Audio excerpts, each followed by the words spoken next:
بسم اللہ الرحمن الرحیم۔ ہم مسلمانوں کا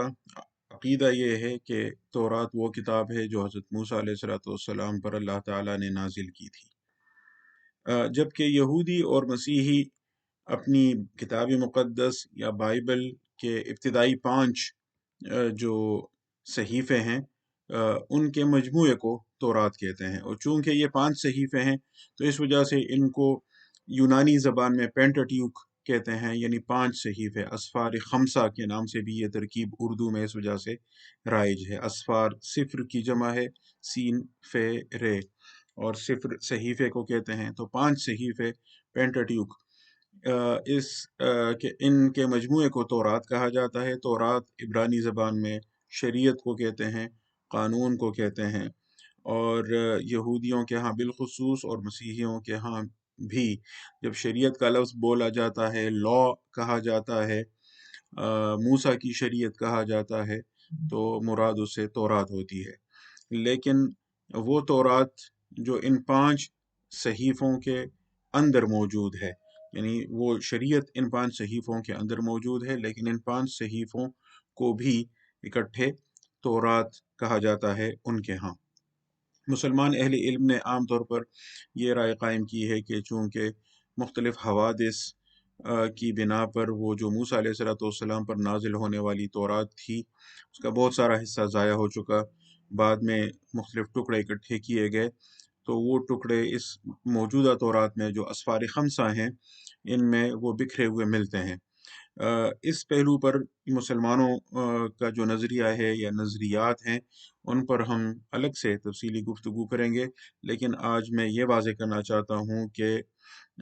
مغربی محققین نے پچھلے 250 سال میں بائبل پر تنقید کی جو روایت قائم کی ہے، تو اس روایت کی روح سے تورات کو کس طرح دیکھا جاتا ہے۔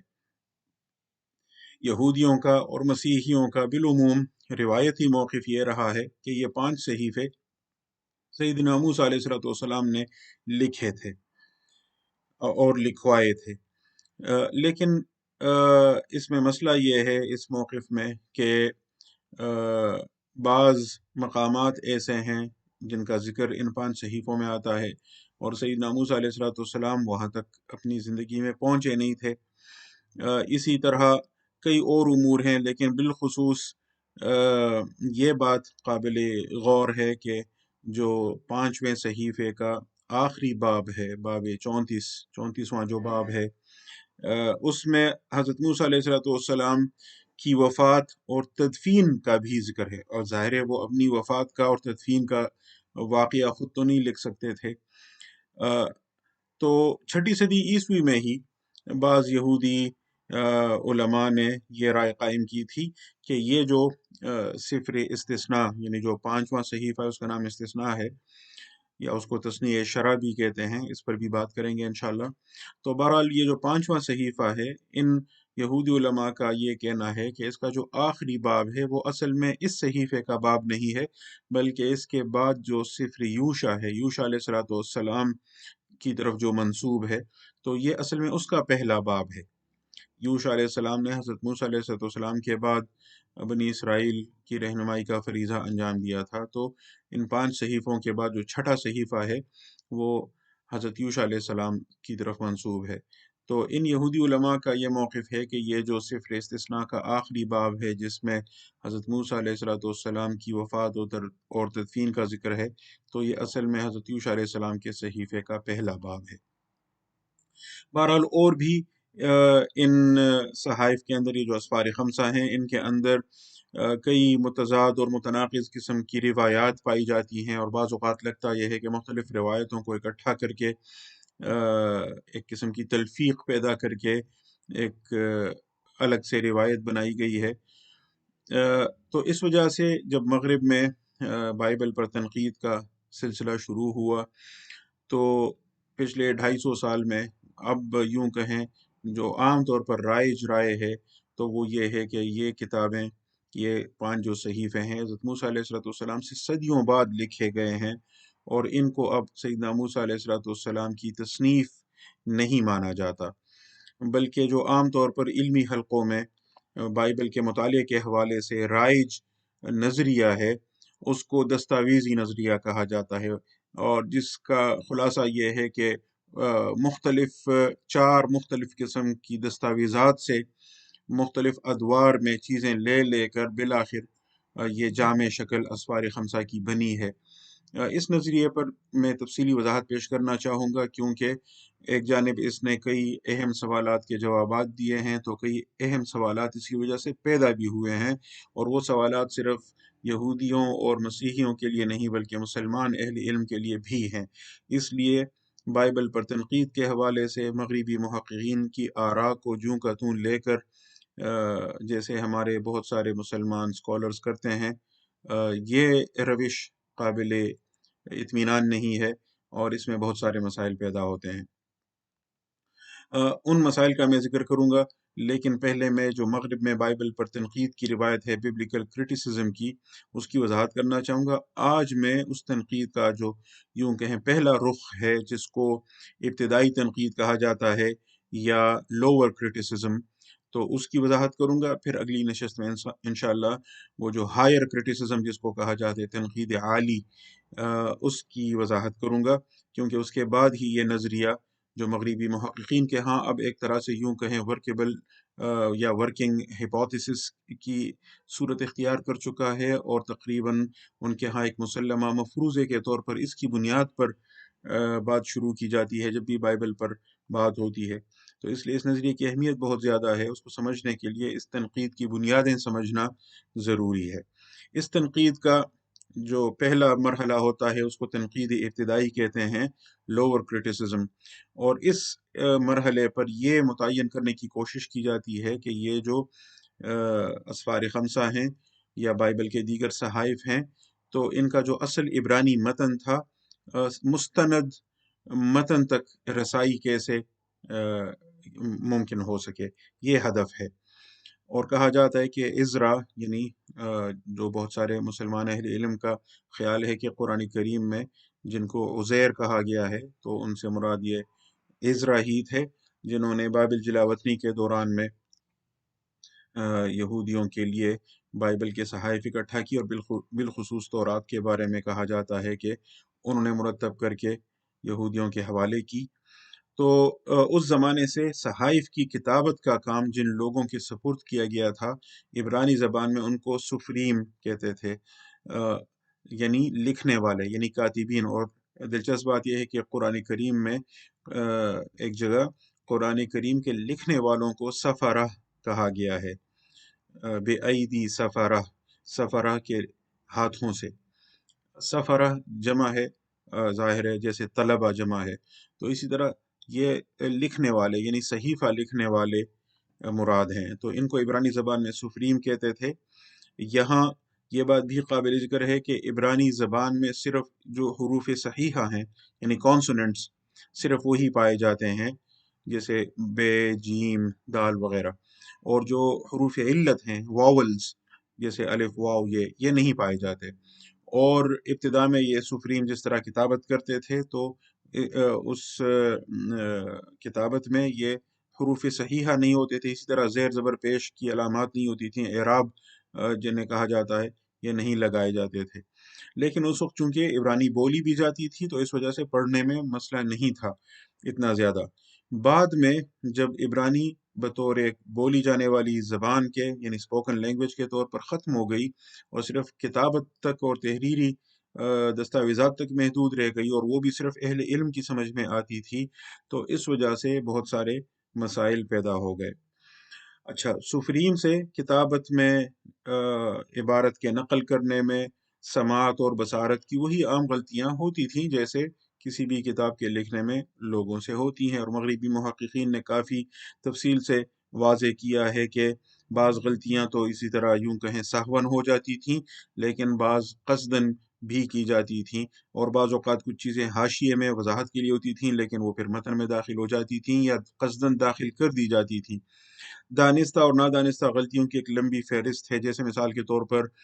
بعض اوقات ایک ہی لفظ یا حرف کو 2 دفعہ لکھا گیا، اس کی وجہ سے مفہوم میں فرق بھی آ سکتا ہے۔ بعض اوقات ایک لفظ 2 جملے میں آیا ہوتا ہے، تو جو اوپر کا جملہ ہوتا ہے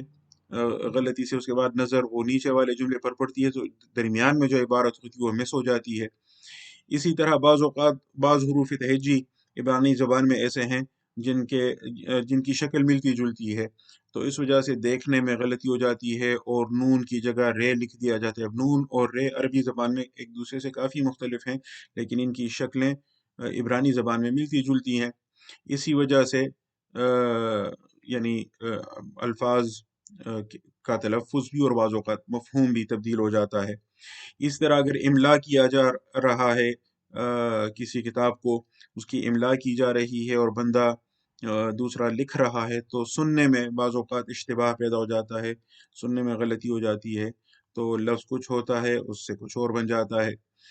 اور جیسے میں نے عرض کیا بعض اوقات قصدن بھی کچھ تبدیلیاں کی گئی ہیں اور ان کی بھی کافی تفصیلی شواہد اس کے موجود ہیں۔ ویسے یہ جو عبارت کے لکھنے میں، دیکھنے میں، سننے میں غلطیوں کی بات ہے، تو مسلمان اہل علم کے لیے اس میں کوئی چیز انوکھی نہیں ہے، اور خصوصاً علوم الحدیث کے ماہرین جانتے ہیں کہ حدیث کے معاملے میں جو غلطیاں ہوتی ہیں لکھنے میں یا نقل کرنے میں یا سننے میں یا دیکھنے میں، تو محدثین نے اس پر کافی تحقیق کی ہے اور تصحیف کے عنوان کے تحت اس کی تفصیلات آپ کو علوم الحدیث میں ملتی ہیں۔ اچھا، یہ جو غلطیاں ہیں ان مختلف متون کا موازنہ کر کے اور ان غلطیوں کی تصحیح کر کے کوشش یہ کی جاتی ہے کہ ٹیکسچول کرٹیسزم یعنی متن کی تنقید کے ذریعے اصل اور مستند متن تک پہنچا جائے۔ یہ لوور کرٹیسزم کا یا ابتدائی تنقید کا ہدف ہے۔ صحیح متن یا مستند متن کی دریافت کے لیے بائبل کے محققین عام طور پر جس نسخے کو یا جس روایت کو مد نظر رکھتے ہیں اس کو مسوراتی متن کہتے ہیں، میزوریٹک ٹیکسٹ، اور جس کا مخفف MT کے طور پر یوز کیا جاتا ہے، میزوریٹک ٹیکسٹ۔ مسوراتی علماء سے مراد وہ علماء ہیں، یہودی علماء، جو 6 صدی عیسوی اور 11ویں صدی عیسوی کے درمیانی عہد میں گزرے ہیں، اور انہوں نے عبرانی متن پر اعراب لگا کر اور واولز لگا کر وہ جو سفریم کی کتابت تھی اس کو اپڈیٹ کیا، ریوائز کیا، اور یوں کہیں ایک عبرانی مستند متن رائج کیا۔ مسورہ کا لفظ اصل میں جس عبرانی لفظ جڑ سے نکلا ہے تو اس کا مفہوم روایت ہی ہوتا ہے، تو گویا اس وقت جو سب سے مستند روایت عبرانی بائبل کی ہے اس کو مسوراتی متن کہتے ہیں، جو ان مسوراتی علماء نے، میزوریٹک سکولرز نے یوں کہیں مدون کیا تھا۔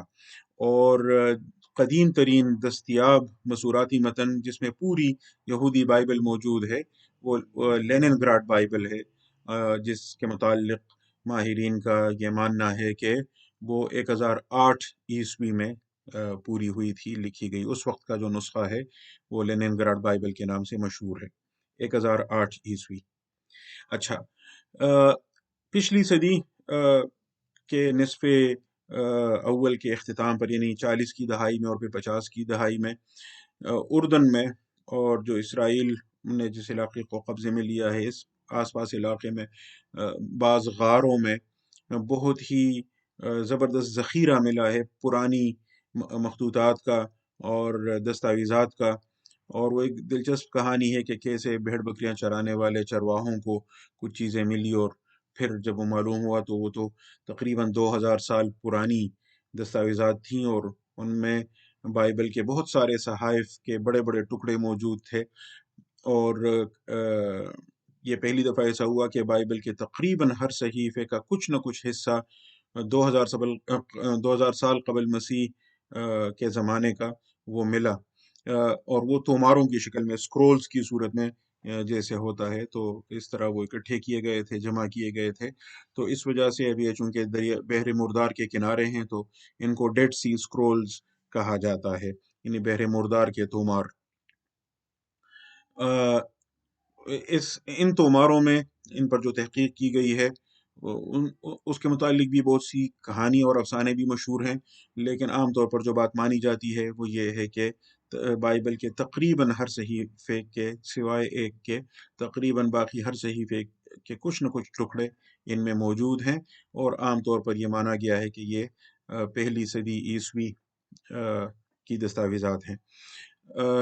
ان توماروں کے نتیجے میں بائبل کے متن پر پھر نظر ثانی کی گئی، اور پھر تراجم میں بھی ان سے مدد لی گئی۔ مثال کے طور پر جو انگریزی کا مشہور ترجمہ ہے،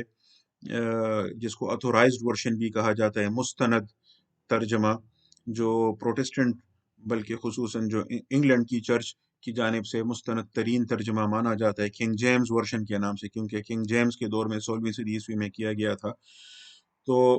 اب جب یہ بحر مردار کے تومار 20ویں صدی عیسوی میں ملے تو ان کی روشنی میں متن پر پھر نظر ثانی کی گئی، اور بعض اہم مقامات پر پرانے ترجمے میں تبدیلی کر کے بحر مردار کے ان توماروں کی روشنی میں ترجمے میں تصحیح کی گئی، اور اب جو ترجمہ رائج ہے، کنگ جیمز ورشن کی لینگویج بھی ظاہر 400 سال پرانی ہے، تو اس کو اپڈیٹ کیا جانا تھا، تو اس کے ساتھ یہ کام بھی کیا گیا۔ تو اب جو ترجمہ رائج ہے اس کو کہا جاتا ہے ریوائزڈ اسٹینڈرڈ ورشن یا RSV۔ تو RSV میں ڈیڈ سی اسکرول سے مدد لی گئی ہے۔ اچھا، یہ تو بحر مردار کے جو تومار ہیں یہ بھی عبرانی زبان میں ہیں، ان کا تو ذکر ہوا، لیکن کل پرسوں کی نشست میں بھی ذکر ہوا تھا، ایک اہم ترجمہ یونانی زبان میں ہے جو حضرت مسیح علیہ السلام سے تقریباً 300 سال 250 سال قبل کیا گیا ہے، اور اس کو ہفتادی ترجمہ کہا جاتا ہے، سیپٹوجنٹ، جس کے متعلق مانا جاتا ہے یہودیوں کے ہاں عام طور پر کہ 70 یا 72 یہودی علماء نے اکٹھے یوں کہیں یہ ترجمہ کیا تھا، اور وہ یونانی ترجمہ ہے، اور اس میں وہ صحائف بھی موجود ہیں جن کو رومن کیتھولکس نے اپنی بائبل میں شامل کیا ہے، لیکن جو مسوراتی متن میں شامل نہیں ہے، اور جو پروٹسٹنٹ بائبل میں بھی شامل نہیں ہے، لیکن رومن کیتھولکس نے بھی ان کو مانا ہے، اور آرتھوڈوکس مسیحیوں نے بھی مانا ہے۔ ان کو اپوکریفا کہتے ہیں، یا وہ کتابیں جو چھپائی گئی تھیں، ان کے متعلق میں پہلے سے وضاحت کر چکا ہوں۔ تو ایک اہم ماخذ یوں کہیں صحیح متن تک پہنچنے کے لیے یہ ہفتادی ترجمہ بھی ہوتا ہے جو یونانی زبان میں ہے۔ اس کے علاوہ ارامائک زبان میں، ارامی زبان میں ترگوم اس کو کہتے تھے، یعنی ترجمہ۔ عبرانی جب بتدریج بولی جانے والی زبان کی حیثیت سے ختم ہوئی، اس کی جگہ ارامائک زبان نے لی، ارامی زبان نے لی۔ تو چونکہ وہ بائبل کے صحائف اصل میں عبرانی زبان میں تھے، تو عام لوگوں کے سمجھانے کے لیے ترگوم یا ترجمے کی کوشش کی گئی ارامائک زبان میں، اور تورات یعنی جو پہلے 5 صحائف ہیں ان میں ہر آیت کا الگ الگ ترگوم ہوتا تھا، اور جو صحائف انبیاء ہیں تو ان میں 3 آیات کا ترگوم یعنی ترجمہ اکٹھے ہوتا تھا۔ ترگوم کا استعمال 9ویں صدی عیسوی تک جاری رہا، بعد میں بتدریج یہ سلسلہ ختم ہوا۔ البتہ کہا جاتا ہے کہ جنوبی عرب میں آباد بعض عرب یہود جنوبی عرب میں آباد جو عربی بھی بولتے ہیں لیکن ہیں یہودی، تو ان کے متعلق کہا جاتا ہے کہ ماضی قریب تک وہ ترگوم استعمال کرتے تھے۔ اسی طرح بخارا کے یہودیوں کے بارے میں بھی کہا جاتا ہے کہ وہ عبادات میں پہلے ترگوم پڑھتے ہیں، پھر اس کا فارسی ترجمہ پڑھتے ہیں۔ تو یہ تو ارامائک زبان میں ترگوم ہوا۔ اس کے علاوہ سریانی زبان میں، سیریک لینگویج میں بھی جو ترجمہ یا تراجم کیے گئے پشتا کے نام سے۔ پشتا سریانی زبان میں اس کا مطلب ہوتا ہے سادہ یا عوامی۔ یہاں بھی یعنی سریانی زبان میں ترجمہ کیا گیا، اور اس کی بھی بڑی اہمیت سمجھی جاتی ہے، اور اس ترجمے میں کہا جاتا ہے کہ جو ارامائک ترگوم اور جو اس سے پہلے یونانی ہفتادی ترجمہ تھا، ان دونوں کا بڑا گہرا اثر ہے۔ یہ یہودیوں سے زیادہ جو شام، بلاد الشام میں مسیحی تھے، ان کے ہاں رائج رہا، اور ہمارے سیرت نگاروں نے بھی چند ایک مقامات پر اس کا ذکر کیا ہے، بالخصوص جہاں یہ ذکر ہے قرآن کریم میں کہ رسول اللہ صلی اللہ علیہ وآلہ وسلم کے متعلق سیدنا مسیح علیہ السلام نے پیشن گوئی کی تھی کہ میرے بعد نبی آئیں گے اور ان کا نام احمد ہوگا۔ تو سیرت نگاروں میں بعض نے لکھا ہے کہ جو سریانی زبان میں ان کے ہاں ترجمہ رائج تھا، اس میں یہاں کیا لفظ تھا، اس لفظ پر بھی انشاءاللہ ہم تفصیلی گفتگو کریں گے اگر اللہ نے توفیق دی۔ سریانی ترجمے کے علاوہ ایک بہت اہم ترجمہ لاطینی زبان کا ہے، ولگاتا کے نام سے، ولگیٹ VULGATE کے نام سے، جو چوتھی صدی عیسوی میں پوپ کے حکم پر مشہور مسیحی عالم سینٹ جیروم نے کیا تھا، اور ولگاتا بھی لاطینی زبان میں عوام تک پہنچانے کو یا عوامی اشاعت کو کہتے ہیں، اور اس ترجمے کی اہمیت کا اندازہ اس سے لگایا جا سکتا ہے کہ تقریباً 1000 سال تک، بلکہ اس سے بھی زیادہ 1100-1200 سال تک یہی ترجمہ یورپ میں رائج رہا،